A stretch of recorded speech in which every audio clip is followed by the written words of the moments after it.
Hey, welcome back. Today is December 2nd. Wow, it's gonna get me a minute to take the November out of that. Wow, it was a long month. All right, but anyways, good morning. It is December 2nd, 2019. Still 2019, hasn't swapped to 2020 yet. And our latest topic is going to be on how the European Union climate investment has fallen behind the US and China. Let's dive on in. So, the EU continues to lag behind China and the US in green investment.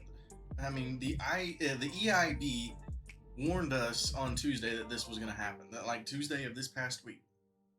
The European Commission President-elect Ursula von der Leyen, I'm pretty sure I butchered that and I apologize if I did, but they've promised a European Green Deal in her first 100 days in office. And while a large majority of these member states have already gone in favor of slashing their greenhouse emissions to a net zero level by 2050, Europe has a lot of progress to make if it wants to walk.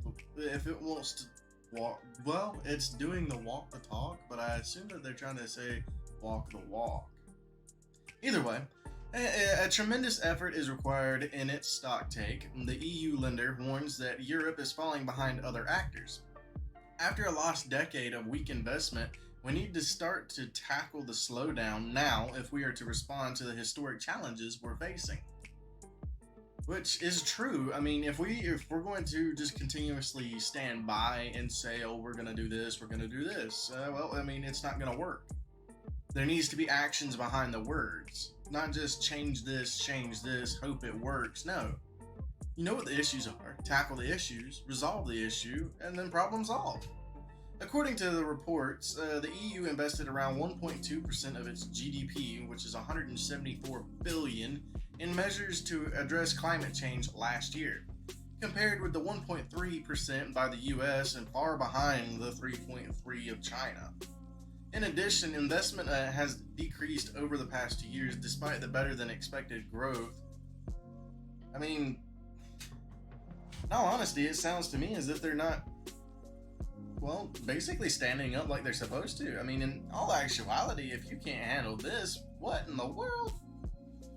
It's expected to become the largest source of greenhouse emissions beyond 2030, while Europe is not investing enough in lower carbon transport, especially rail, compared with the US or China. The EIB has also stressed the EU's weak point in climate-related research and development, describing that it is a threat to Europe's usefulness. Although the US is the leader on this front, China has quadrupled its climate-related research and development spending that has completely bypassed anything Europe could have thought. I mean, to get a net zero emission economy by mid-century, the EIB warned that the bloc has to invest exponentially in its energy system way more than they already have. The banks have added that this would require more private investment, especially to transform the transport sector. Given the massive amount of investment needed, the weak growth expected for the next few years, and very low interest rates, the report recommended governments with healthy economies to front-load investments as much as possible by increasing borrowing, which is essentially saying that they don't have the money to do it. I mean, if they would have focused on it more, they would have realized, hey, we need donations, we need help, we need to do this, we need to do this, we need to do this. I mean, that's where, personal opinion, people need to be removed from seats of power that do not put the whole being of everyone before money. If you're going to continuously sit by because you don't have money, they make fundraisers out of lemonade stands. Come on! That's all the time we have for today. Please remember that you can follow us on Twitter, check out what we post on there daily, take a look at our Instagram, as well as you can read this article on LinkedIn. We will have the video up today on YouTube, so you can check there, and you can also listen to the audio on Anchor. And check out our Snapchat daily. We send out messages, and we hope that you actually are interactive on there. We definitely can't tell, but we hope that you are. And come see the videos on TikTok. We're continuously updating daily. We're trying to grow. We're reaching out to each and every one of you guys. We hope that the content is well worth it.